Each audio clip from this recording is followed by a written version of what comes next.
Μία για τη μαμά. Μία για τη γιαγιά. Ανοίξε το μπακαλά, μπράβο. Αν τα ξεγελάμε κάποιον. Χαλαρά. Πόσο παλιά είναι αυτή η συνταγή, Μπαμπάλι. Φτιάχνω κερί από cheesecake. Σήμερα θα σου. Τι. Δεν φτιάχνεις κερί από cheesecake. Ναι. Φαντάζεσαι να γυρούσαν ανάποδα. Ναι, θα είχαμε πρόβλημα. Αν με μαγειρίζει γύρω-γύρω. Όμως ζαλίζομαι.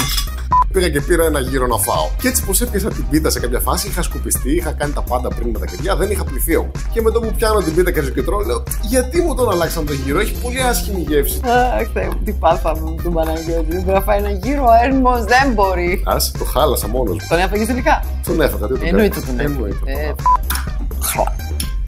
Παίζει κιόλας. Ιώτα, πεινάσαμε, άντε. Να σε τέσω, έλα τεροπλανάκι. Έλα Παναγιώτη, έλα την κρεμούλα σου. Έλα τεροπλανάκι.